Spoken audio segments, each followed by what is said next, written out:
Hello, my dear church boys, and welcome to St. Robert's Daygame Pickup Podcast, where it is my job to give you no bullshit advice on how to take control of your dating life and start meeting girls you really like anywhere, whether that's on the street, in shops, cafes, gyms, elevators, tennis courts, whatever. This podcast episode is coming to you from lovely small city of Porto in Portugal. I came here after booking a last-minute flight from Malta. I'm basically hopping from city to city to escape any cities that have lockdowns where you can't go out on the street.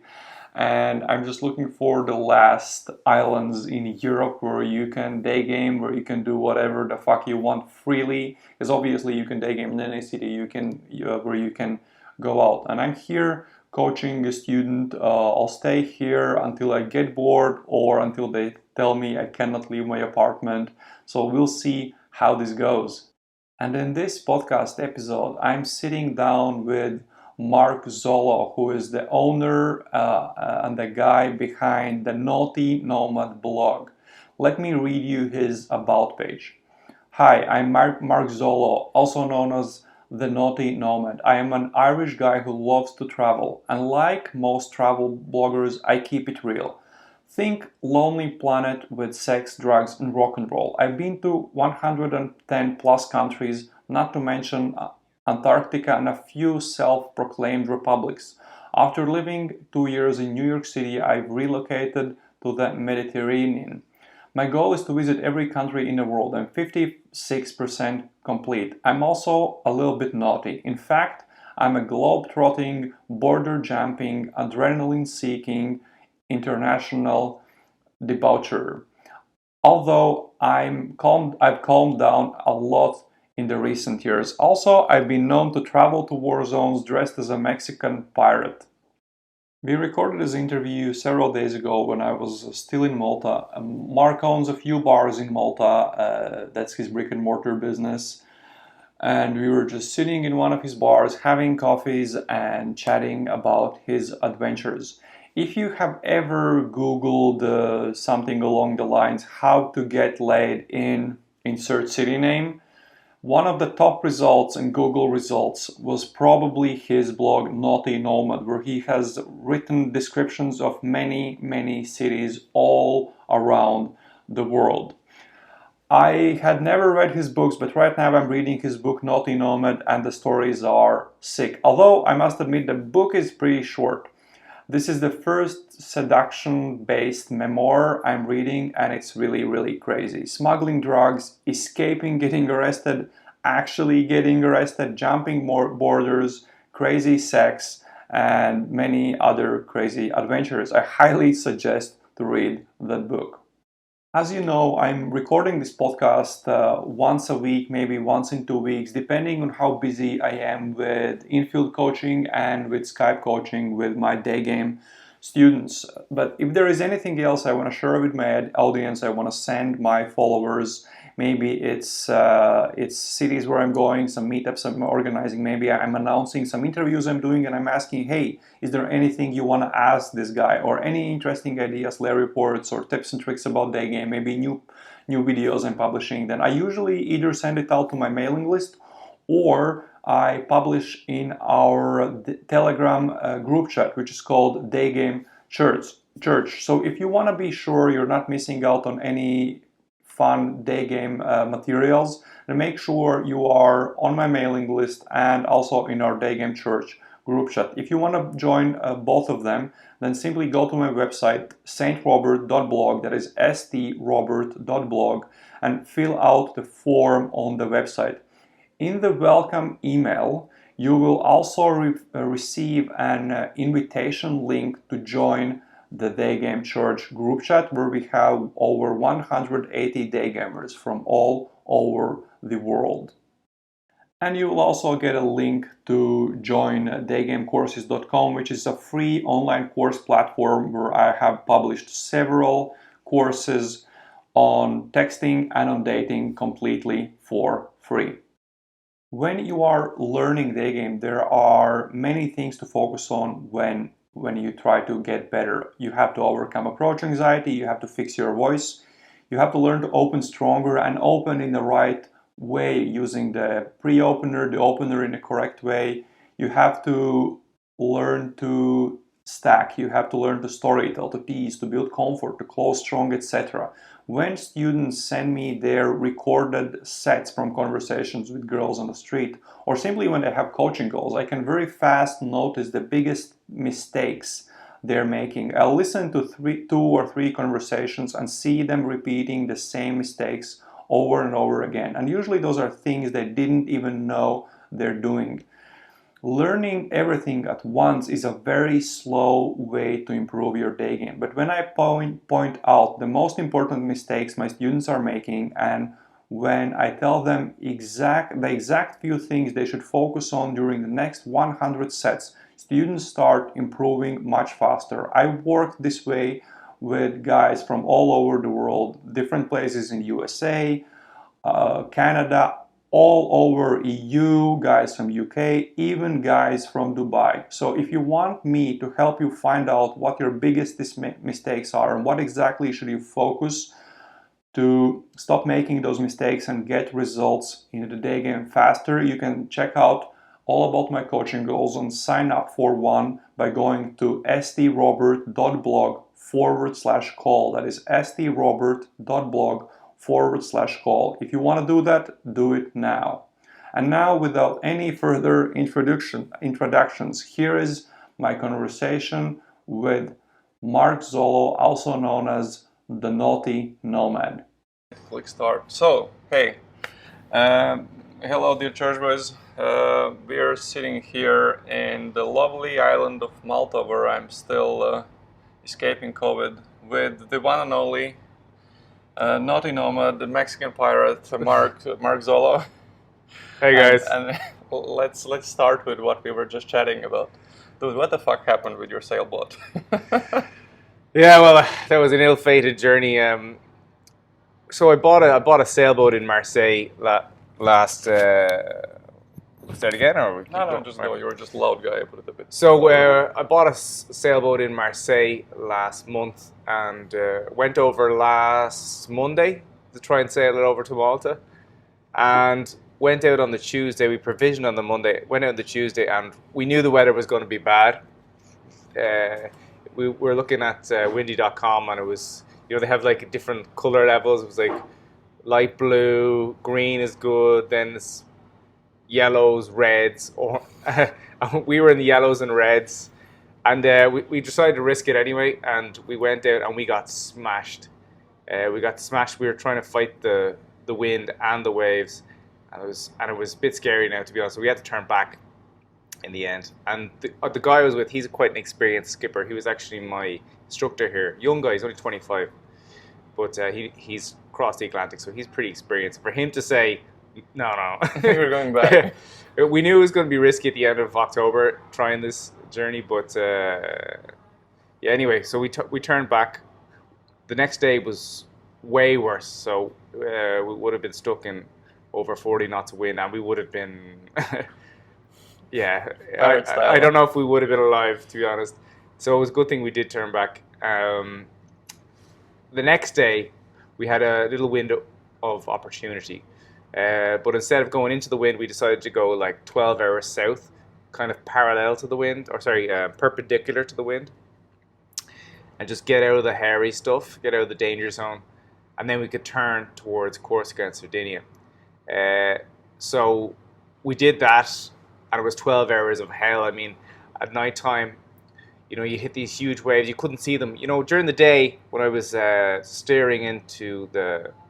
you could steer into the waves, you could surf the waves. But at night time, you'd have huge waves just crashing over the bow, smashing you. The boat, load of water in the boat, everything was destroyed. But we got through it. Fast forward to day 3, we're about 20 nautical miles. So that's about near 40 kilometers off the coast of Sardinia. And it's nighttime. And we decided we'd been motoring for a while because there was no wind. And we decided to put up our sails. We were going to sail down to the south of Sardinia, keep going. And before we could do that, we turned off the motor, we were putting up our sails, and all of a sudden, all of our navigation lights started flickering. They started flickering, turned off. Compass went, GPS went, depth sounder, everything. Complete blackness. And we're like, what the hell? What happened? And then we get the smell from on deck, and it's like this rubbery smell. We're like, oh fuck, what the hell is that? What the hell is that? And then we just see the smoke billowing out from the engine room. And then it's just a full-blown panic. We're 40 kilometers out, just the smoke and the fire, and we're like, fuck. So we got down below deck, and the first thing you learn, and this is my instructor, I think he taught it to me, but the first thing you're not supposed to do is open up the engine room from inside. Gives it oxygen, right? Yeah, all the oxygen comes in, but you don't think of those situations. You're just absolutely terrified. And so we opened up the engine room, and of course, exactly what happened. Oxygen came in. Luckily there was a fire extinguisher aboard. Grabbed the fire extinguisher, and I think we're in such a panic. We turned it the opposite way and sprayed it in our faces. Started coughing. It was just panic, absolute panic. And then we turned it on the flames and sprayed it in, and it went out. So we got the fire out. The first thing we're looking for is are we sinking? Is everything all right? And it was, but we were in shock. We didn't know what to do. There was no wind, so we were kind of dead in the water. And we no power, so no VHF radio. I think if I had 40% on my battery, he had 6% on his phone. We had no reception anyway. So we sailed in a bit, and we used an inverter, or we figured out a way to redirect power from the battery, one of the batteries, directly to the VHF. Finally got that working. The Coast Guard came out, and the rescue was actually as stressful as the fire, because the boat was rolling and rolling. The Coast Guard tried to tow us, so we wrapped a load of rope around the front of the boat. But with the rolling and the pulling, the yanking, like the front cleats snapped off. So the thing that you attach, you attach to the front, but they all snapped off. So they were like, "Oh, we're sorry, we can't do anything. I don't know what you're going to do." So we tried to sail in. There was very little wind. We tried to sail in. We got in about 11 nautical miles. We finally got reception, because they gave us a number of a professional tow company who could maybe do the things better. And we thought we'd sail in, because it was going to cost me a fortune for this. And then when we got reception, the first thing I did was I turned on the Navionics app, and I realized we were headed straight for a load of rocks. So we were in a complete blackness, but there were rocks underneath the surface, so we wouldn't have seen them. So we would have ran aground, and turned, or jibe. We jibed, and there was a load of obstructions around where we were. So we were trying to sail into land, but I had to call it in eventually, because the batteries were dying.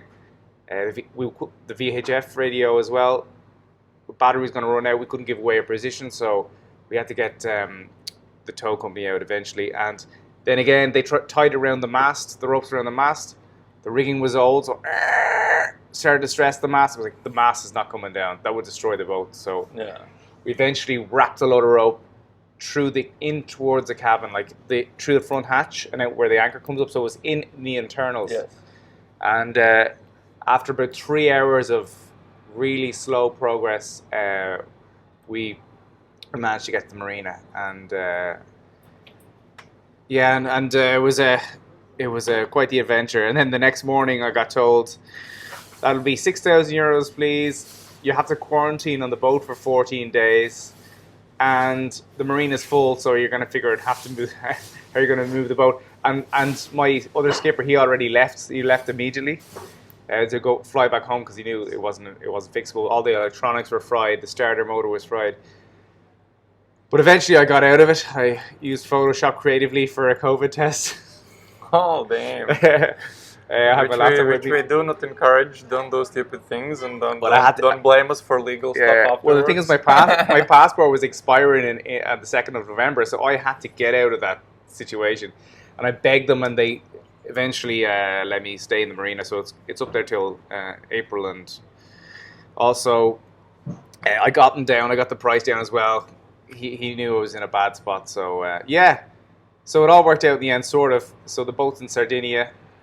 Hasn't made it to Malta yet. Hopefully in the springtime I'll have a second attempt. That's quite a story. That's quite a story. So to the guys who don't know who you are, I'll just paint a really simple picture. If you've ever Googled the Riga Daygame Guide or Belgrade Daygame Guide, or I don't know, how to get laid in here, Ulaanbaatar, Mongolia. Yes. So if you Google that, then you came up on an article, and probably on top of the Google search results, there was a site, Naughty Nomad. Yeah, it's at present, I believe, the number one or the largest resource on the internet in men's travel. So I've written over 100 city guides from everywhere, from all over West Africa to Colombia to all over Asia, most of Europe. Yeah, pretty much every continent apart from Australia. And I just help guys, pick up and tell them where to go at nighttime. If they want to get high, maybe I know a guy. Yeah, so that's what I do. And all right, you always had like the costs of weed. Yeah. Oh, I remember. I was exploring. I was supposed to go to Morocco, but when COVID started, I had to go to Malta, stay here for a few days, and then fly to Morocco. But like the fucking lockdown started, and I couldn't come to Malta. Then Morocco was closed, and I remember. Yeah, it was like I had a men's guide to Morocco. Yeah. Yes. And I think you had like the cities you went to. Bingo. Yeah, exactly. Yeah, I remember. Chefchaouen, that's where you want to go. Yeah. You can just sit down at a restaurant in Chefchaouen. It's like in the Rift Mountains. It's a beautiful town as well. It looks a bit like Mykonos in Greece. Yeah. It's beautiful white buildings and blue, and yeah, it's you just show up there and everybody's offering you hashish, and it's grade A stuff. It's brilliant. So let's paint a little picture. I don't want to. So what I don't want to do, as I told you before the interview, I don't want to talk like all the time just about game and picking up chicks all over the world. It's a fun thing to do. It's an interesting thing to do, and a guy that wants to figure out what is the stuff he likes with women and how women work and how relationship works. I believe every man should go through that phase. They should learn how this works. They should, what we call it, well, we can call it learn game or whatever. But at one point, it probably you start thinking, oh, there are more things in life, like becoming a pirate and I definitely want to talk about what was the turning point for you when you were like, okay, yeah, like fuck this, fuck that, and like what else is there in life? I want to talk about that a little bit later, but to the guys who like the wild stories and who doesn't like them, let's start with how did you? What were your first steps in the world of seduction? So when I was 18, my dad gave me a copy of The Game by Neil Strauss, so which is pretty cool. He heard Neil on an interview on Irish radio. He had just released The Game, and he bought it home, and he goes, check that out. I was just about to start college, and so I was in there pretty early. I'm an OG at this stage. That was 16 years ago. And I tried everything. I had no mentors at the time because I was just starting, And I would go out and I'd try and peacock, and I'd learn the magic tricks like mystery. I was pretty good at the magic as well, but I made so many mistakes. I mean, I was going out with zebra-skinned platform shoes with fish in the heel. Yeah, and like I'd have a matching big purple hat with like a zebra band around it. Oh my god! And I had dreadlocks and a curly mustache. I mean, I looked ridiculous. so it didn't work. I did it wrong. It didn't. I got a lot of attention and I got chatted up a lot, but I didn't have the other skills. It didn't. No. I looked ridiculous. I didn't look cool. Like the Mexican pirate thing worked, like we used to travel as Mexican pirates with swords, sombreros, fake mustaches. That worked. So you went to Kosovo in that outfit, as I understood from your website. Kosovo, Syria, Somalia, loads of war zones. I think I've been to over 30 countries dressed as Mexican pirates, like all through West Africa. and we'd have inflatable bananas sometimes, a pet chicken at one stage. What I found is the more people who do it with you, the better it is. If you're just going out alone or with another person dressed crazy, it doesn't work. I think Mystery mentions this in the Venusian Art Handbook. That's my go-to. Yeah, but he talks about, you need to do it in a group, really. So Do you want to move to the hallway where it might be quieter? Pause it. So we're back in You have to move there. a bit It's getting a more. bit loud. Yeah. So Mexican pirates. First of all, the first time you went somewhere as a dressed as a pirate, was it as a group or was it more of a solo thing? Glad you asked. Well, we were in Dusseldorf, two of my friends, and we were arguing about. So last night was Oktoberfest, and we were arguing about what to do because we were in bed by 12 o'clock every night because we got too drunk, and there was a debate between my two friends about what to do. So we wanted to start a party, and wondering what to do. We all made our suggestions, and we narrowed it down to two. One idea was drink sangria, sombreros, one and all. The other was dress as pirates and embark in a pub crawl. But then we all decided, wouldn't it be obscene to combine the two and be the pirates of the Sangarine? That's basically how it happened. So that was Dusseldorf. The first Yeah. war zone was Dusseldorf bar crawl. Yeah, and I think we all got BJs that night and didn't think anything of it until we were doing a trip from Athens to Zadar. So it was 8 countries, Greece to Croatia, and one of my friends suggested, "Oh, do you remember that Mexican pirate thing we did last year? We should bring the sombreros and the swords and the mustaches and the eye patches, and we should do like maybe every Saturday we go out on this 3-week trip, So you're still bee cooking, is what you're saying? Yeah. Well, it wasn't intended for, but then we ended up doing it for the 24 nights in a row, like every night, and it was just carnage. It was the most fun I ever had in my life, and that extended to a 3-month trip in West Africa, where another friend, my friend Gilly and I, and that we had inflatables. We got a pet chicken in Liberia.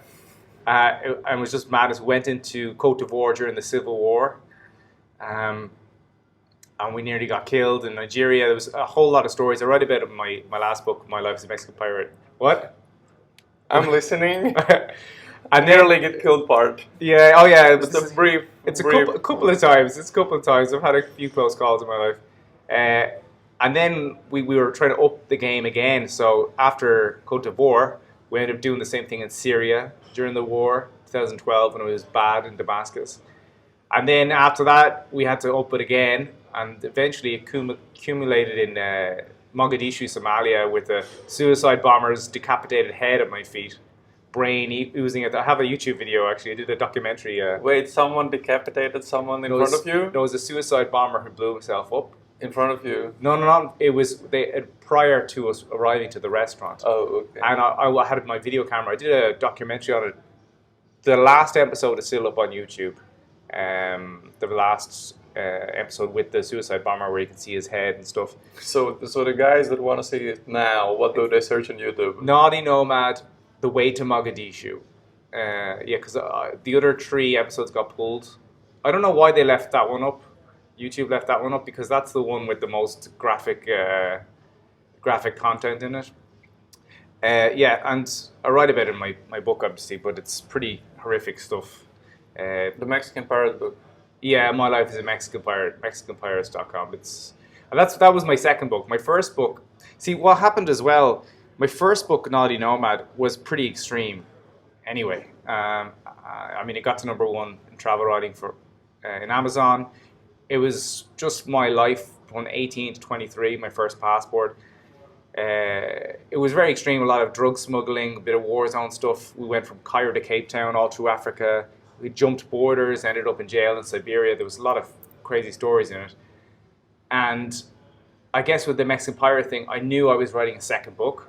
So I would purposely get myself into horrible, dangerous situations because I knew I had to. I was almost like a performance monkey. in retrospect.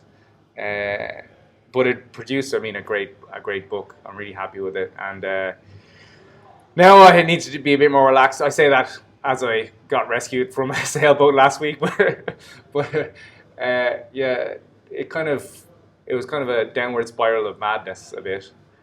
So that's kind of how it progressed. So the one trend I start to notice, it's similar than the guy I told you I interviewed yesterday, Yeah. the scientist who loves drugs and sex, is the more of a serious guy you are, the more of a degenerate you are.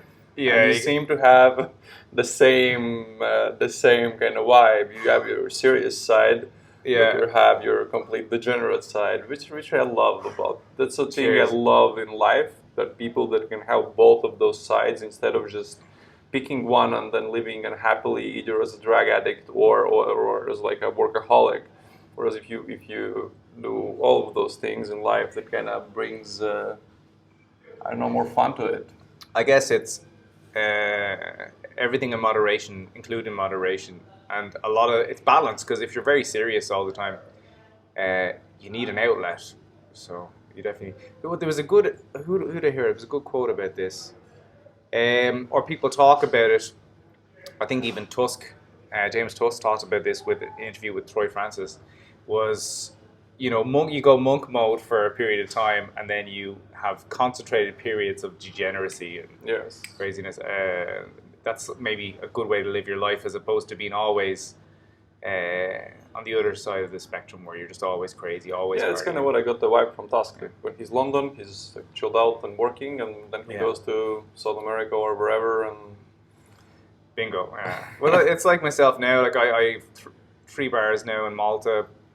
Quite a, I'm running a big business now, and I then go away for a few weeks to, like last year I was in, for example, Nepal and Kazakhstan, and where was I? Colombia. Yeah, so I kind of go away and try and do my crazy thing, but I don't go for 3 months anymore, because I'm a bit older now, and I said trying to run a business, so I can only do it in 2-week spurts. So you are more of a night gamer. You haven't really indulged in the day game adventures. I've met plenty of girls during the day, but I've never, I guess, purposely went out during the day and tried to. Except for maybe I can think of a few times. But that's just when I was like really, really just mad for it. I remember in my last day in Bahamas, I was going through all the big islands in the Caribbean, and I've been with locals in every country. And Bahamas, it was my last day. I was like, oh no, I was never with the Bahamian. So I was like going into, my last day I was a horn dog. I was like going from shop to shop, like chatting up the cashiers, chatting up basically any hot girl I saw. Eventually it paid off. That's it. That's the last time I remember day gaming. But no, I definitely am more of a night guy. I like the energy. I'm more high energy. Yeah, that's more my style. I grew up over a bar. I'm 3rd generation bar owners. I mean, I own bars now. So bars and disco bars, nightclubs, I grew up in that environment, so I'm very comfortable in it, and it's my wheelhouse, so I strive. Are you? Try. Do you consider? Do you consider yourself like like if you had to kind of build or explain how you night game? Yeah. Not just the party vibe, but how you talk to girls and how you seduce them. If you had to explain someone how you do that, I'm not asking you to do that, but no, it's could good. you do it? Like, could you teach? Like, let's say you have a son and he's 18 one day. You give him the book that you wrote, and you say, "Son, this is the book." So, could you write a book like that? Yeah, I've often thought about it, to be honest, because I took mystery method to an extreme, you could say, and the pirate thing. When you start dressing up like that, and you start to do that every night, you kind of become a pirate. And a pirate, in a way, is a rogue. He's a savage. He's a caveman. We talk about caveman game. So I mean, if you look at how I would pick up girls, it's so primitive. It's go up, pull their hair. I'd pull their hair, poke them with the sword. You know, like just poke them and pull their hair and grunt. And, you know, and there's a lot of movements and pulling. Very aggressive, very aggressive. For example, in New York, now this was, because I learned this from years as a Mexican pirate, this kind of, to embody the caveman style. And in New York, I'd never dressed as a Mexican pirate, but because I had that mentality, the majority of sex I had in New York was all bathroom sex, very fast. So go up to a girl in the bar, and in maybe 10 minutes, bathroom. I was very direct, very aggressive, primitive. So a lot of pulling the hair. Very, very primitive, but it's sort of like a deep, how can I put it? I bring out the animalism. Yeah, in it women. must have been a learning curve when you started to do that. There must be a lot of stories with a lot of rejection. A lot of probably like hilarious rejection. Yeah, tell me some of those. I'm definitely. I especially remember when I was in my early 20s and I was experimenting. This was kind of prior to the. I mean, I started to get good with girls in my early 20s. But I remember when I was learning, I would try things like negs a lot. You know, the neg thing where they used to go terrible. I got slapped in the face, drinks put in my face. And for guys who are listening who don't know what a neg is, it's sort of like a backhanded compliment or like they do know. All right, cool. They know their shit. Like, and if someone doesn't know their shit, they shouldn't be listening. Yeah. So I had to learn to calibrate. I said the peacocking thing. I overdid it at the start. I was definitely too cocky when I was starting off. So I mean, I faced a lot of rejection, and it took a while to get good. And also, you need to calibrate depending on where the girl is from. So what I ended up specializing in was, I guess, flags or girls from different countries. When I was 27, I had been with over a third of the world's nationalities. So I think for that age, I was kind of like the world champion as far as I knew online. Yeah. So I would hone in on, different countries, and when you do that, you really get good because there's so much cultural differences between, let's say, a Chinese girl and a Brazilian girl. You need to calibrate massively, and by learning with all that variation, the learning curve is way faster. Yes, and each next time you meet a new nationality, you learn to calibrate much faster to the new, because you've done this so many times before that you notice the small things that suggest, I should go, and you find the magic formula for this new part of the world just because of your previous experiences. Yeah, and it is different. Like, game is not a one-size-fits-all. I don't believe that at all. I remember there was a really good book I read, because, most teachers in game teach one generic formula, AWOLT and all that. But there was one, I can't remember what it was. It was called... it was one of the old school pickup artist guys, and he had basically 8 personality types. I'm sure if you type in... based on 3 questions, like sexual trauma. Bingo! Yeah. There's the dude, girl. That was shit, man. That was Pandora's box. Pandora's box. I started with that shit, man. Pandora's box. I started with that. Yeah, that was excellent. With that book. I actually, when I started, I was on Tom Torero's podcast. Yeah. And that's the topic we were talking about. That idea behind that book, that there are different archetypes of girls based on 3... three questions you could evaluate which type. There was like the princess and the... I can't remember Cinderella. The guy. And I can't remember who's the guy. Yeah, I can't either. I'm sure if you Google, guys, Pandora's D'Angelo, box, something D'Angelo. No, you're thinking of Dave D'Angelo. It wasn't. Yes. I don't think he wrote that one. Dave D'Angelo? No, it was a different guy. It wasn't that. It was a different guy. But yeah, Pandora's box system was the... Yeah, and that was really good for me. I think that's when kind of things got really good for me, because I stopped following the same pattern with the negs and trying to do the same thing every time, and I would calibrate based on the archetype. And that's maybe why I got really good with different nationalities, because I added nuance to game. Yeah. A lot of guys just teach that one one formula fits all, but that nuance. I mean, that's why they call it pickup artistry. Yes. Because arts require it's not a science. Because Yes. arts require creativity, and creativity is the ability to take a situation and mold it and improvise. So it is in a way an art. It's a skill. It's not like there's I said it's a magic formula which a lot of people teach. You could go down the science route. You could look at data and look at percentages, what works, what doesn't work. But ultimately, it is an art, and you only get good at it from experience, like martial arts. Yes, and I think the way I look at it, the way I learn, for example, the way I see different people talking about game, and the way I coach, I'm an extremely structured coach. Like, I give them what you call is like, okay, this is what you do, shut the fuck up We and have do to this. start with that. Yes, and that's the starting point. Yeah. So what I say is, okay, this is what you start with, because you don't know how to improvise, you don't know how to calibrate, you don't know how to adapt, calibrate to different girls.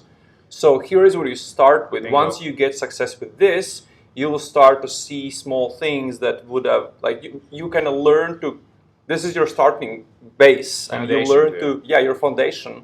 And you learn to calibrate from that you move into different directions depending on which one, first of all, first guys will learn to calibrate to different girls, but then over time they will, like in your case, you will discover Mexican Pirate is my game. Or I will discover that if I go on a date with a good girl who's never had a one-night stand, then my first topic of conversation will be how I've done MDMA and my crazy rolls and doing LSD. That's my game. That's how on the street I'll talk with chicks. Like, one of the first topics will be like doing drugs and shit like that. So guys start with the fundamentals. Then they learn what you talked about. Like, there are very different types of girls, and you have to approach them differently. But over time, I think you just say, "Fuck this! This is my game." Like, and you feel like a fish in a water. Actually, now that I'm talking about it, so you start with fundamentals. Yeah. Once your fundamentals are so good, you don't have to think about them. Yes. You learn different types of girls. Once you are good with so many different types of girls, you can start thinking your own game. While at the same time you are on autopilot doing the right things with very different types of girls. So you start from a science, but then you develop it in like this. I don't know. You just know it. You know what you're talking about. I mean, you just asked me. We're trying to roll together with jiu-jitsu yesterday. Yes. But you couldn't get the COVID test. But you could be talking about jiu-jitsu right now. So you learn the fundamentals as a white belt, and as you move on to blue belt and purple belt, you start to develop your own game based on your strengths. Yeah. So, but everyone has to learn the positions and the basics, and the basic escapes and the basic attacks at the start, and it's the same with game. The arts, Venusian arts. I really don't think a lot's been improved upon from Mystery. He really nailed it down with that book and that name. Exactly. So you had you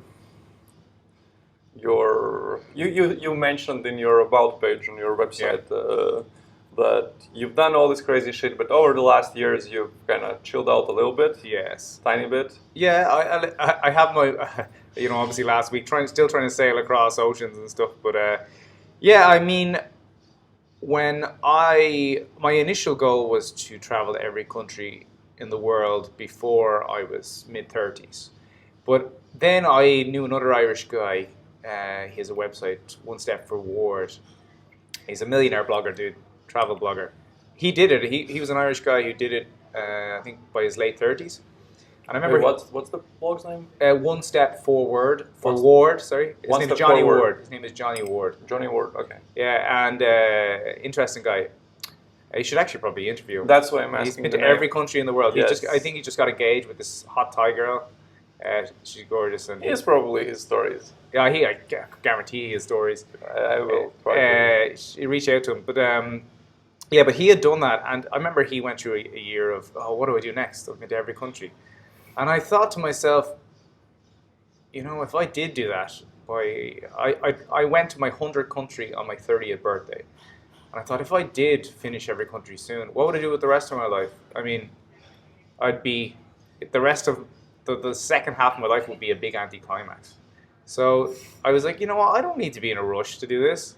because I was never, the pickup stuff was kind of fun and secondary, but I was always an adventurer, a traveler. I identified with like Indiana Jones and James Bond when I was a kid. That was always kind of my spirit. But I want to be like 80 cruising into my last country, you know? I want to enjoy the ride because it was in such a rush.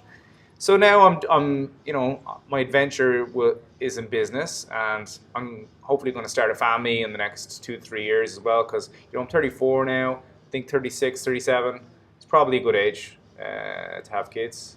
I've always wanted to do that. I grew up in a great family structure, very clan like structure. We're all very close, big family. So that's important to me.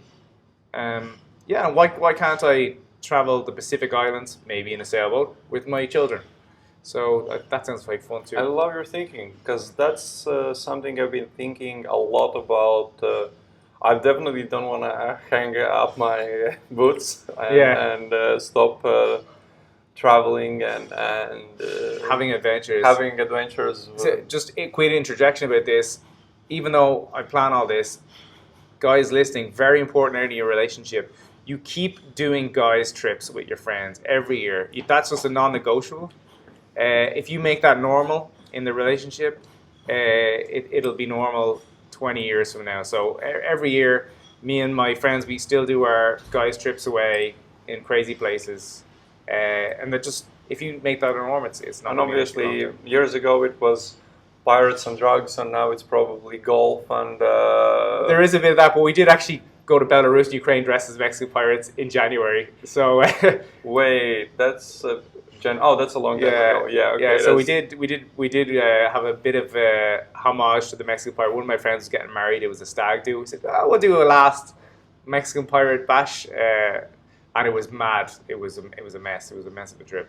Went to Chernobyl for a stag. Imagine. It was good fun. So yeah, the thing I've been thinking a lot about lately is what happens. Well, the topic no one talks about, or the taboo topic. Yes. What happens after a game? Because we've seen both sides of the war, so to say. There is the traditional people who say, well, you start a family young and you marry your high school sweetheart, but we've seen that doesn't really work if you don't understand how the dating works, how relationships. If you don't have that experience, and if you haven't discovered yourself, red pill or whatever. Yeah, you've taken the red pill.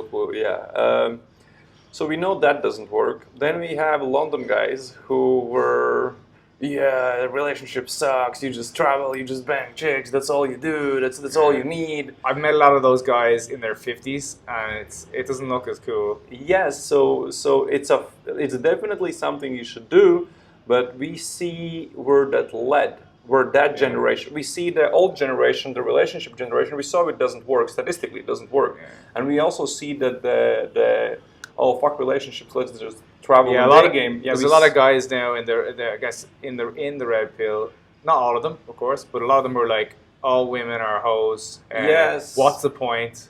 And she's gonna cheat on you with, like, you know, Chad and Tyrone or whatever. But no, I think the important thing that exploring this part of your life that gives to you, like banging those chicks, having those threesomes, having those orgies, like exploring all of those things, it gives you an understanding and a realization that maybe she will, but you'll never find out. And okay, like that's kind of the conclusion I've come to. It's like, if she does, I'll never know, and there's nothing I can do about it. Unless she's really dumb about it. Yes, and you gotta watch for the red flags and avoid the. Yes. So many guys I know who are experienced in game and pick up, but they haven't taken the red pill, let's say. Yeah. They miss the red flags. Yes. They go with their feelings or their connection. They don't think about it logically. And you need to think about it. A life partner, you really need to think about cold hard logic, not just how you feel. Let me ask you a very leading question. Yeah. How do you learn? How do you suggest someone learns to recognize the red flags? Well, like, you could probably name the biggest ones. You could just list them off. I mean, I think daddy issues is probably number one for me. I've noticed that pattern, especially living in New York. Just how is the relationship with her father? That's probably the most important thing. Obviously, like multiple visible tattoos, for me is like a bit of a red flag because I think you can add 10 cocks for every tattoo. I've met, maybe it depends on the country, but I've met girls who are crazy tattooed.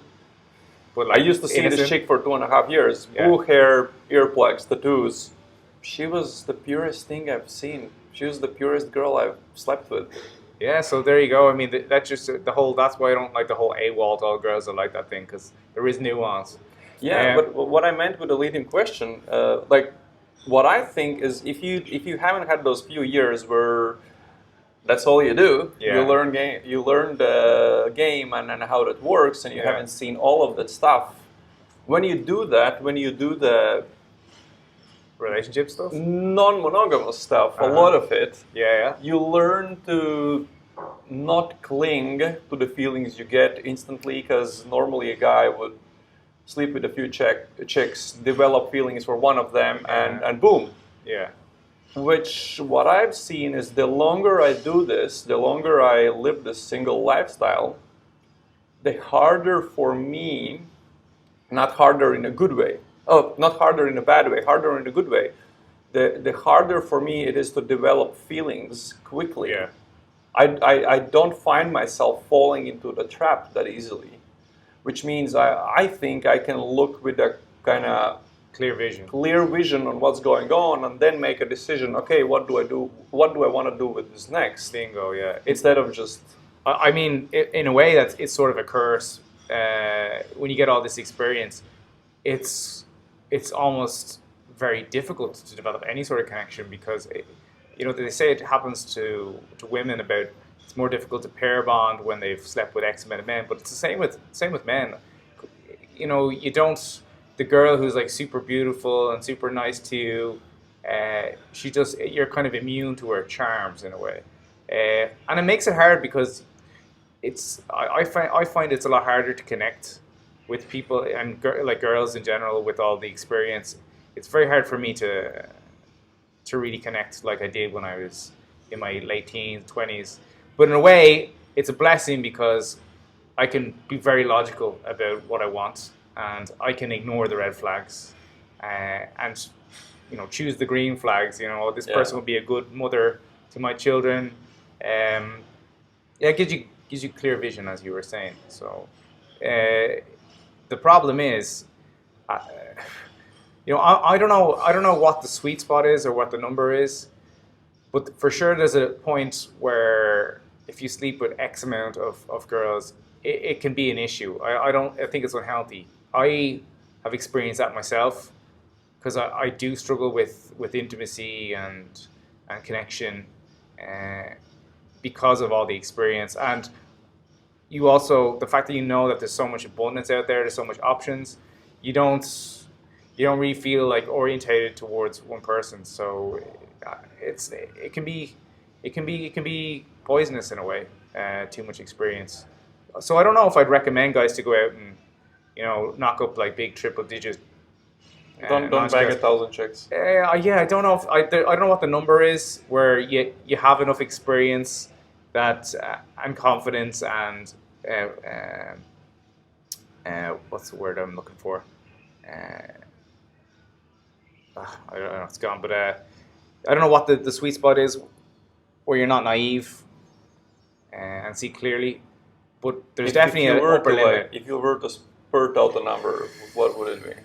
I have a number in my head. I'll tell it later. If I would say for the average guy, for a guy that wants to spend a few years learning this stuff and then kind of exploring game, and then ask this question again to himself: what is it that I want out of life? When do you think is appropriate moment to start asking what is it that I want out of my life? I'd say if there's a number, maybe 50. Okay. Maybe 30 even. 30. I don't know. Like, because I think after 100, you start to get like jaded and you start to like struggle with the connection thing. Yeah. And then when you go up again and again and again, it gets harder and harder. I don't know. You see, that's a difficult. That's actually an interesting point, because to me it's. I'd love to see the data. Like how many chicks a guy's had, yeah, and how long has that relation, like if you were having a family and you wanted to keep the family together, if your idea was, all right, I have kids and I want to stick in this long-term relationship, old school, what's the probability of divorce versus Much count. how many you're not counting? Because I know for women there is data on that. Oh, there is? Yeah, there is data. Hey, what's the number? I'm interested. I mean, virgins have obviously the lowest percentage of divorce, and it's a curve. Once you're over 10, I mean, there's a 12% chance that you're going to have a relationship after 12 years, and it's directly proportional to how much. I think there's 1 to 3 girls. Guys can look this up. I think it's something to do with sexual promiscuity and divorce rates, and there's actual academic studies on it. Does it take into consideration maybe like the video you put up about Armenia, where a lot of the times premarital sex is a big taboo? Does it is the data taken from one country, like let's say USA, or is it like all over the place? I believe it's only in the US. Because that's a little bit different. If you include places where they're very religious and sex is this bad thing, then that's different. If you take one country, and then it's gonna. And that's a big thing as well when you're picking somebody. Like, I would recommend picking a girl from a bit more of a traditional background. I mean, I wouldn't go running to recommend any guy to marry an American woman or an English chick, because I mean, just the culture is. If you marry someone if you wanted to get married, I should say, like Ukraine or I don't know, Kyrgyzstan or India or East Asia, they're probably going to be a bit more traditional, and the likelihood is you're probably going to have a better chance of. The way I think about the numbers and when it's fine to.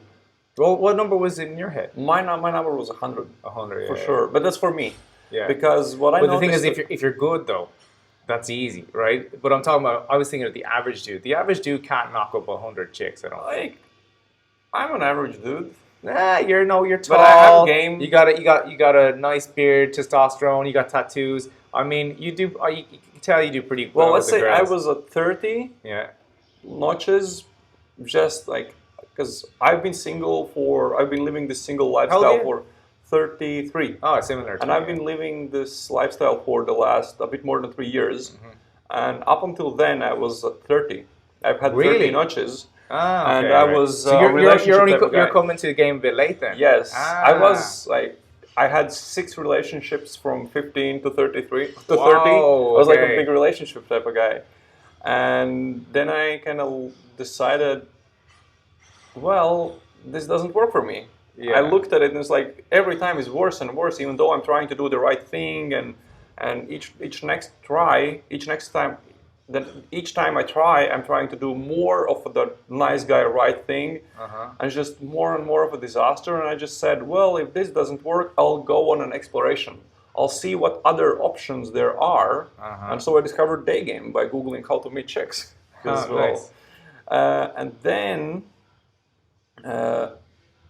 at around 100, I kind of said to myself, okay, this is nice, but you get burnout, burnout. I was like, I don't care. It gets to a point where, like, if you sleep with someone, you don't even feel remotely different. It's like It's like, because that's the thing about the countries. I got that very early with the notch count, so I was like, I felt nothing. But I still got a kick out of a new country. So that's why when I was in my mid-20s, I was like knocking off tons of nationalities a year. And I used to get a bit of a kick, but then that stopped. Yeah. That's because I think when I was 27, I didn't know anyone my age who was near my number on the internet, at least. And so I got no pleasure I wasn't in competition, because maybe I felt like I was in a competition, but I proved myself or whatever. And I eventually got no feeling at all from it. I was like, what am I doing? I remember one time I was out and it was like there was this really hot Russian chick, and then there was this girl who was, I think she was, where was she from? Jamaica or something like that. I can't remember the context.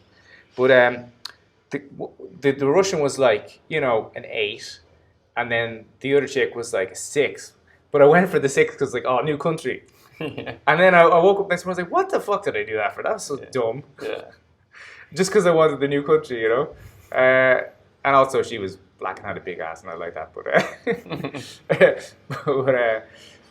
Yeah. So I mean, it eventually gets to a point where it's not satisfying, and that's why you went into game, right?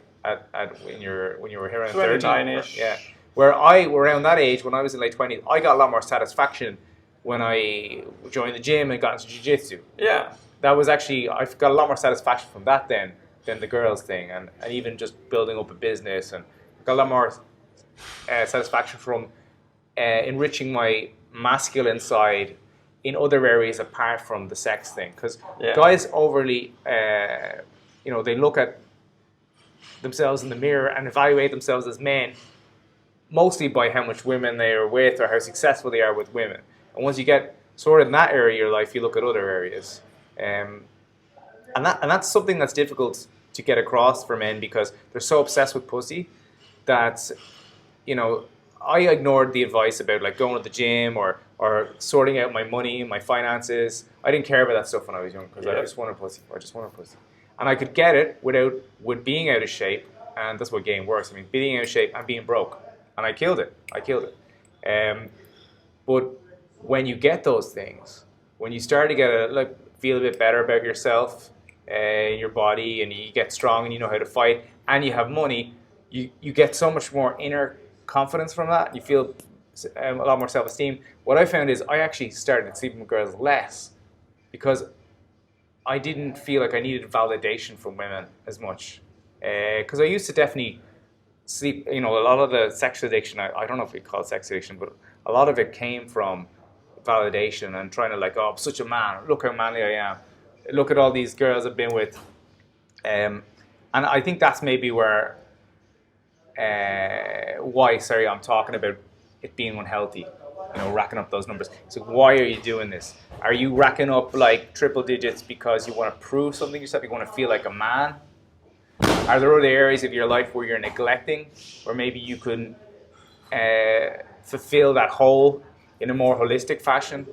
So I do think when we talk about fundamentals, we shouldn't just look at fundamentals of the game. You should look at fundamentals of your life. There are different areas. The one big trap that's going to happen right after guys listen to this podcast, they'll say, "Oh, nice! I don't have to game. I don't have to sleep with chicks. I can stay a virgin."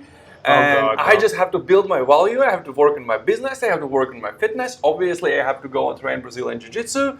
Fuck game. It's all for validation. I'm a cool dude.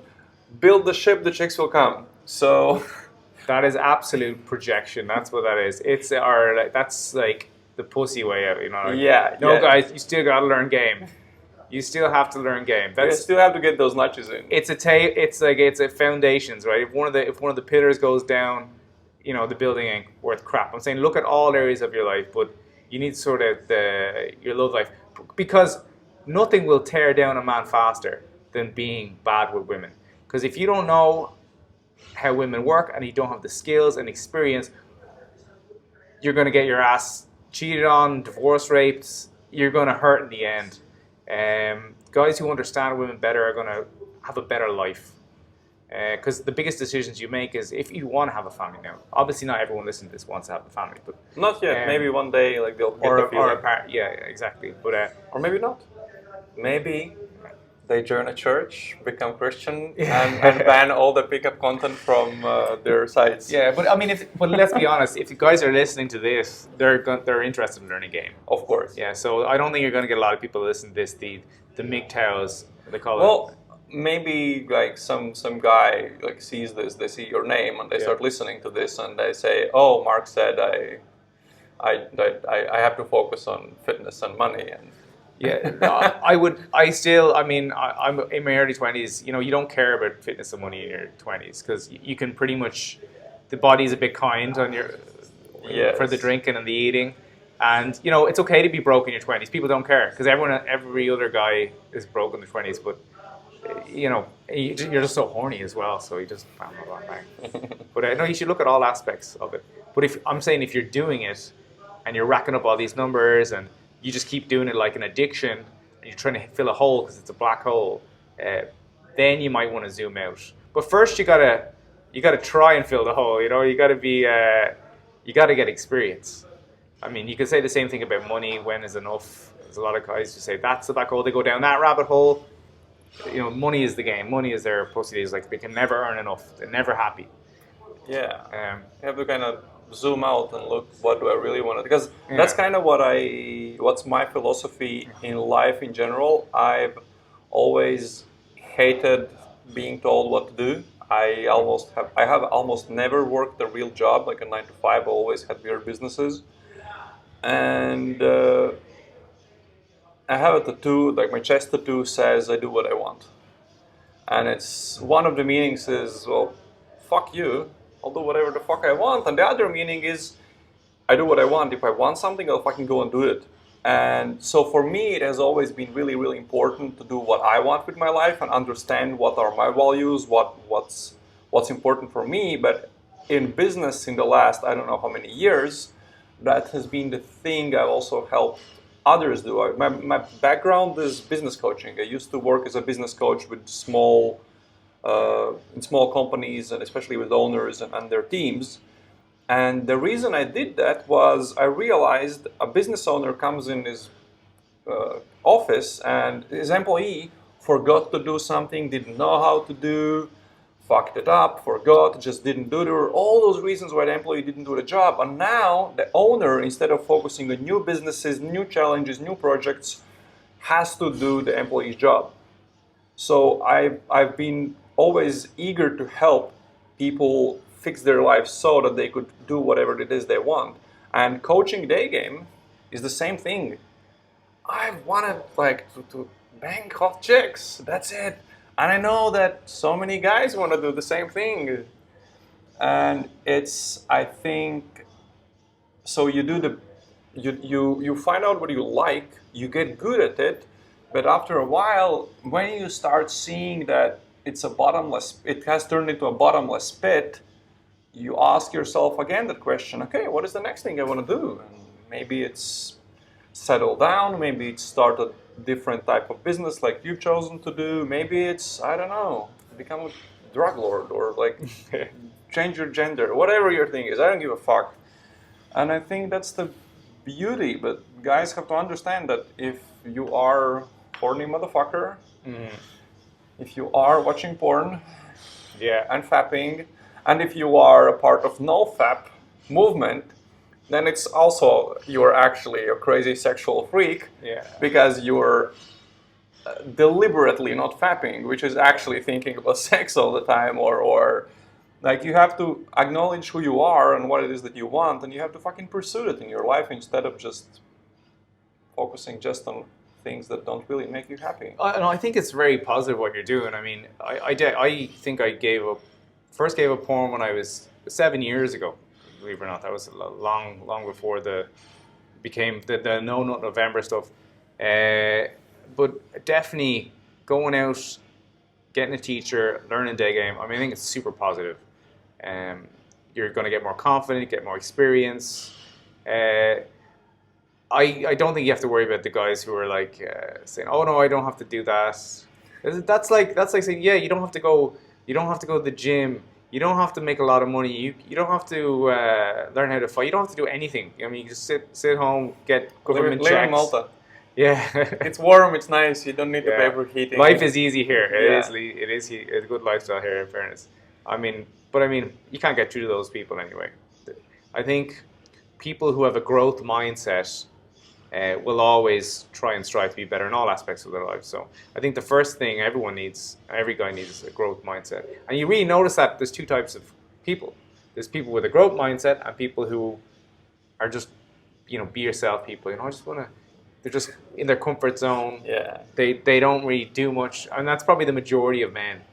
They almost look down at people who are always trying to change themselves. Like, why can't you just be happy the way you are? Yeah. What's wrong? Why do you need all these girls? Why do you need to keep making businesses or, going to, what are you doing? BJJ is so dangerous. What the fuck are you doing? Yeah, exactly. Yourself. Yeah, I would want to try that. They ask so many questions, but never do it. Yeah, exactly. Oh, there's loads of guys like that. I mean, they don't get it. So I find that more and more as I grow older, I grow further away from people who I grew up with, who are just in their comfort zones. And because if you're in a growth mindset, you start to grow and grow as a person in all aspects of your life, and you end up leaving people behind. That's what happens. And you meet new people who are on the same path as you, and your life becomes richer as a result. And game is one of those, even, it's funny, I remember I went out with some jiu-jitsu guys, teachers of mine, and we were out at a nightclub, and I remember instructing them about picking up chicks and telling them what to do and stuff like that. And they're like, oh, well, I'm a black belt in jiu-jitsu, but you're a black belt in girls. And they're like, fuck, I need to learn that, and obviously black belts in jiu-jitsu are super growth mindset, and the jiu-jitsu guys who get into game are excellent at it because they just are obsessed. They're all about the techniques. They've been down this road before. They get really good at it. And obviously jiu-jitsu tends to attract mental people anyway, people that are more intelligent. I know so many guys from game that do BJJ, man. Yeah, it's so everyone. We're becoming stereotypes. I swear, we all listen to fucking Joe Rogan. We all do jiu-jitsu. We all like travel and game. It's becoming sort of an archetype for the manosphere. LSD, yeah. But mushrooms is my go-to. I love mushrooms, but you don't do that often. But yeah, I think there's definitely I wish there was some sort of school or school for young men where some central point where you could develop all aspects of these. So you got the game school. Imagine like you're in your 20s and there was some university of dudes where you got the game teachers where you go out and you develop your pickup skills, try all the different things. Then you got your jiu-jitsu school and your strength coaching, and then you got your language learning for travel where you're learning different languages. That'd be cool. And then your trade or whatever business coaching. I'm thinking now because I could take my podcast that direction because I'm not always interested in talking about game. For me, it's fun to talk to you because you're not just a guy with a good game and good adventures behind you in your past, but and in your future, of course. But you're also a guy that runs brick and mortar businesses. You have the biggest blog in your industry. You've written a few books. You've done crazy shit. But you have this serious side to you. You do BJJ, and I think that's interesting. And those conversations, I think, are just as valuable as conversations where I explain, guys, well, what defines your sexual market value and how to improve it. Yeah. It's good, but then there's the other type where you learn about all of this stuff, and that's the thing in and that'll help you so much in your dating life because your sexual market value is on your value as a person. Like, what are you doing with your life? Are you interesting? Yeah. If you're doing all this stuff and you're building businesses and you're maybe your niche is wakeboarding or you're learning languages and you're traveling or your just life is interesting and full, it's so attractive. I always think about pickup. If you look at fundamentals and a philosophy, because I think you get bogged down in the techniques and this and that, but a lot of it's just a mental. It's your paradigms and how you think. I really you should think of pickup and game as attraction, not seduction. Seduction is, you're a cheetah in the savannah. You're looking at your prey, you're taking them down, right? Yeah. Whereas I like to think of game as you want to be like a spider. You want to build this huge web, and just girls they fly away and they get stuck. And you're in the center. Yeah, exactly. And they're just stuck there. The flies are all just getting caught in there, and you're just in the center, just chilling. And then wrapping them in exactly. It's easy. It's just like they're already yours. It's just that's the that takes a while. It takes experience, but you have to be attractive. To be attractive, you need to have really just a comprehensive. You need to be the full package. So I really think that's an interesting way to think about it. To be attractive as opposed to seduce. If there's a mental shift that's good for guys, I think that's. It's actually something I've been thinking a lot about helping guys, or I've been thinking about it for myself, about building your different experiences in your life, and I've thought about this. So I've traveled a bit. I have my Natch count. I don't care about that much, about those things that much anymore. But what I care about is interesting stories and interesting adventures. And I thought it would be amazing to to build something that could bring together amazing guys. Yeah. Where they could network. But doing it just for the networking would be stupid. Yes. So I thought, what are some things that cool guys? And I have so many cool guys around me just because of this business. I've coached so many amazing guys and met through Daygame. I thought, what are the things they want to learn? And there are a few things that immediately came to my mind. First of all, everyone loves shooting guns. Like a bit of military stuff. So what I want to do actually, and guns are fun, man. Yeah, I'm kind of like starting to think about hunting. Let's take that out to an even better place. Hunting. Yeah. Yes. Yeah. So what I want to do is I will probably do this towards the spring. I want to set up like a 2-week long kind of light version of military boot camp. Yeah. Where guys from all over the world would come. I have to find the best country for it. I have guys who would help me set it up in Latvia, but maybe that's not the best place because you can't do full auto on an AK-47. Yeah. But so it would be a place where they just come together, they learn to shoot guns, shitload, like they shoot a lot, and they would learn to go out in the nature, build a hut out of nothing, maybe spend a few days there, and then learn the weekends party in the city kind of thing. It can be part of it, yes. Yeah. And so the idea, but the idea is, I don't want it to be open to everyone. Yeah. I want this a thing where those guys would benefit massively from the connections they built, but they would build them through these crazy experiences, maybe a bit of struggle. Maybe it's something like that, or maybe it's getting a sailboat. I was thinking about this as well. I'll tell you about the sailboat thing. I was actually thinking of like doing a sailboat thing where you go port to port with dating coaches. So you like sail, you learn how to sail. And maybe in the daytimes you learn jiu-jitsu, and then at nighttime you're learning how to pick up. That sounds like more interesting. Yeah, that's actually a good idea. We're going in the same direction. Yeah. But I definitely think because there is boot camps, and there's definitely retreats for yoga and martial arts, but there's nothing that really ties it all together. But I think that kind of stuff would be really cool. But what I want to do, I don't want to focus on the guys that are single and want to learn game. Mm-hmm. They can be married with kids, wives, whatever. It's like all different types of people, and I want to. It's something I want to do outside of game, outside of attraction, and I thought it's like, damn. And also that's more sustainable because a lot of guys, and yourself included, and you need to be careful of this because I have my blog Naughty Nomad, right? Naughty being basically the whore part, and nomad being the constant traveler part. Now I'm like the settled nice guy. SettledNiceGuy.com is my new website.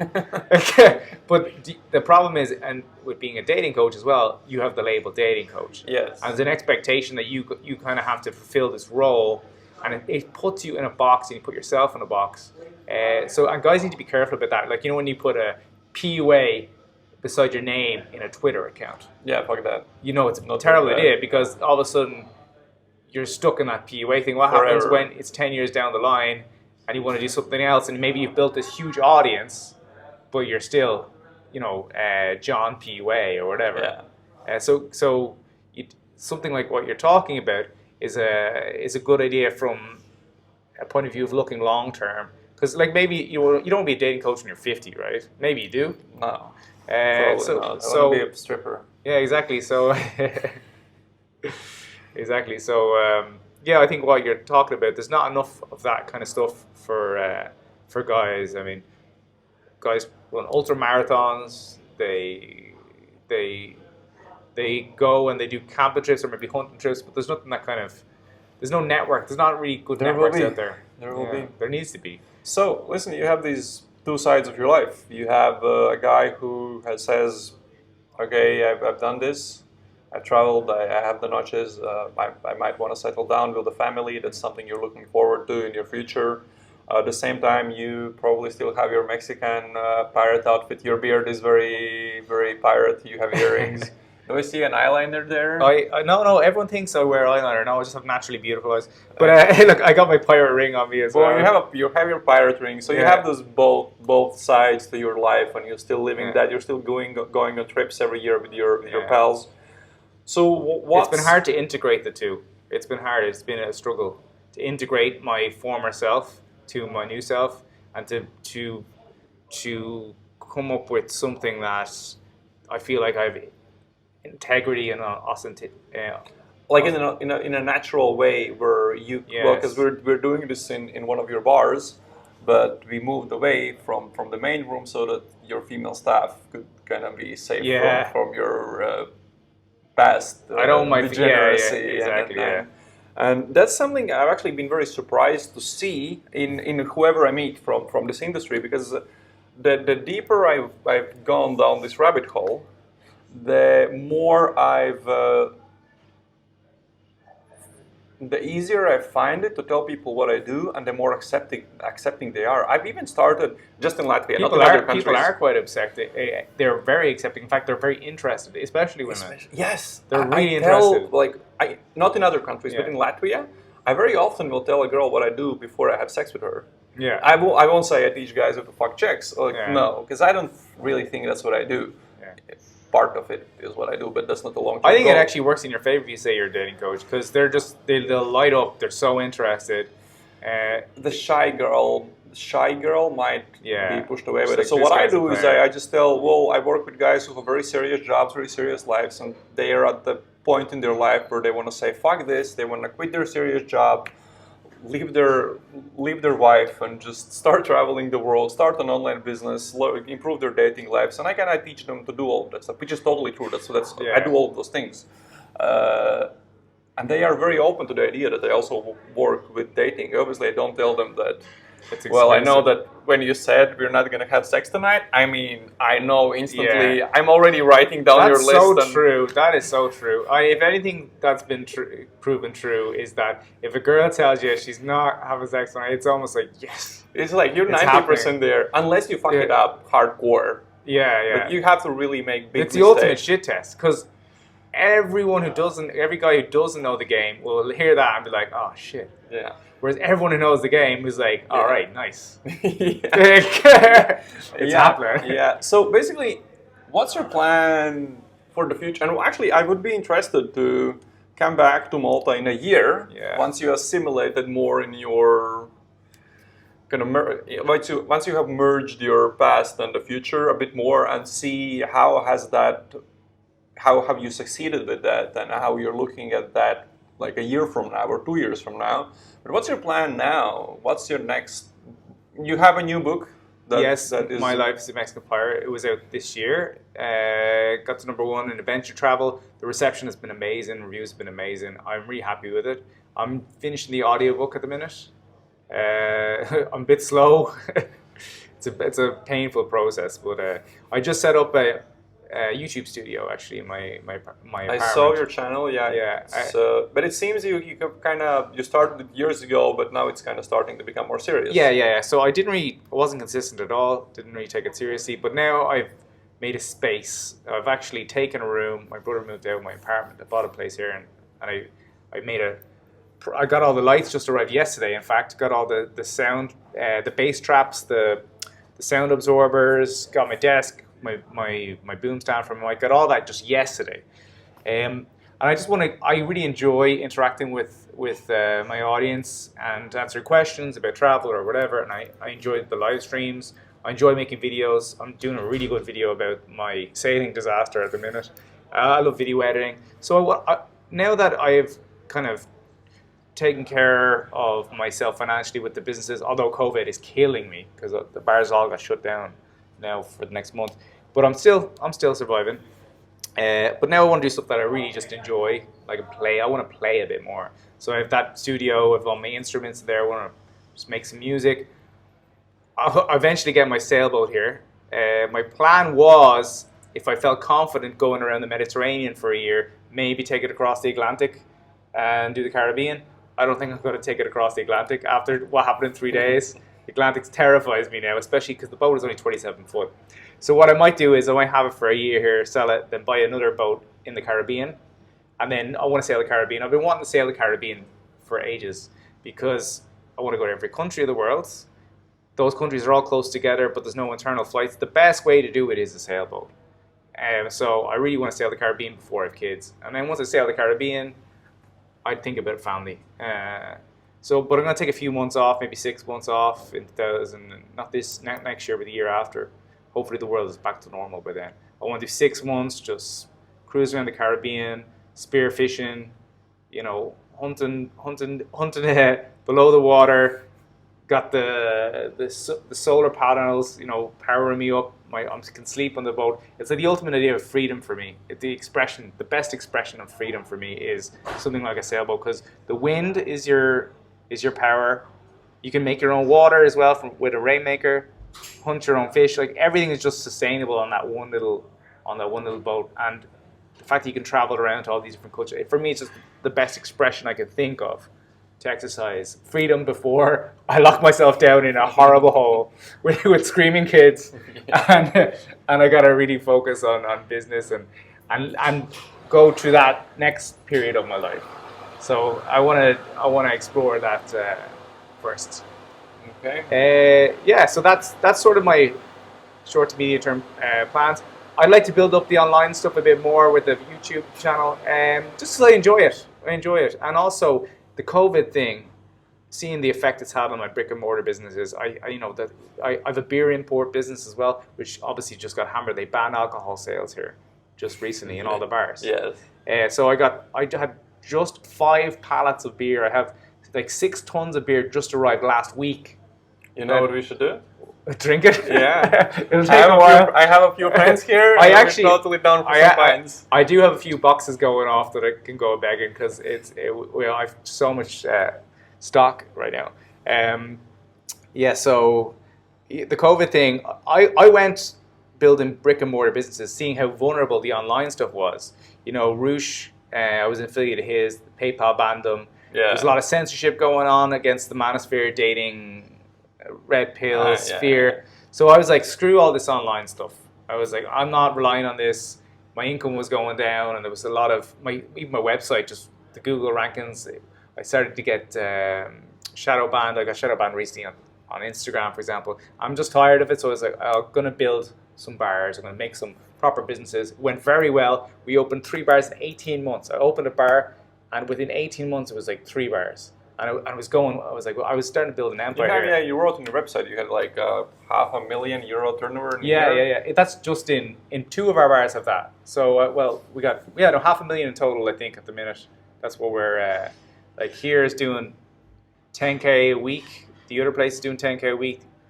The other place was doing, it's a bit smaller than that because it's a small bar, but and then the beer import and stuff. So it was turning into a very successful business, on track to maybe in a year or two get 7 figures, but COVID just wiped us, man. They wiped, and then I'm thinking, I need to go back online. I need to go back online and focus. Build something online, maybe do a course or build up my YouTube channel, because I realize that bricks and mortars are just as vulnerable as online stuff. Yeah. And things happen. Somebody could fall, they could get an insurance claim. I got the police on my ass half the time. They've got the mayor ringing me because of noise, and there's license issues. I mean, it's a giant pain, to be honest. I'm dealing with staff and internal issues and conflicts, and it's a lot. It's a lot, maybe a bit too much. So I'm kind of stepping back from it now. My brother's over here. He's doing most of managing the day-to-day. Yeah. He's doing a kick-ass job. But that's why I want to focus more on the online stuff. So listen, the number one thing I realized is I want to read your books. Oh yeah, I'll do that. I'll definitely read your books. If guys wanna go online and read your books, where do they go? Do they go to your blog or somewhere else? They can check it out on Amazon. I got 3 books. Naughty Nomad was the first one. That's pretty crazy, that one. You have to read that before the Mexican Pirate one. It's the prequel. My writing isn't quite as strong as obviously the last one, because there's an 8-year difference, but it went down really well, the first one. I mean, the reviews speak for itself. So Naughty Nomad, My Life as a Mexican Pirate is the other one. Yeah. You can find them all on Amazon, or you can go to naughtynomad.com, mexicanpirates.com. You can find them there as well. Audiobook for Mexican Pirates, hopefully coming out in the next few months. There won't be an audiobook of the first one. Shoot me an email or WhatsApp message. I'll send it out to my mail. I also have Naughty Nomad's Guide to New York City. I wrote a book all about New York City. I went to 500 venues. I break down all the 9 types of girls you meet in New York City. It's the most. I'm the #1 nightlife expert in the world of New York. So because I lived there for Manhattan for 2 years. Yeah. So if you any guy who going to New York, check out that book. What a waste of time that one was. Just because, I mean, it was so much effort to put that book out, and I guarantee in 10 years, all the venues are going to change, certain bars. Of course. So it's like, it was a labor of love, but yeah, I definitely, it's a good book. But yeah, so that's me. Check me out on YouTube, Naughty Nomad, Mark Zolo. You can search Mark Zolo as well. Twitter as well, at Naughty Nomad. Instagram, at Naughty Nomad.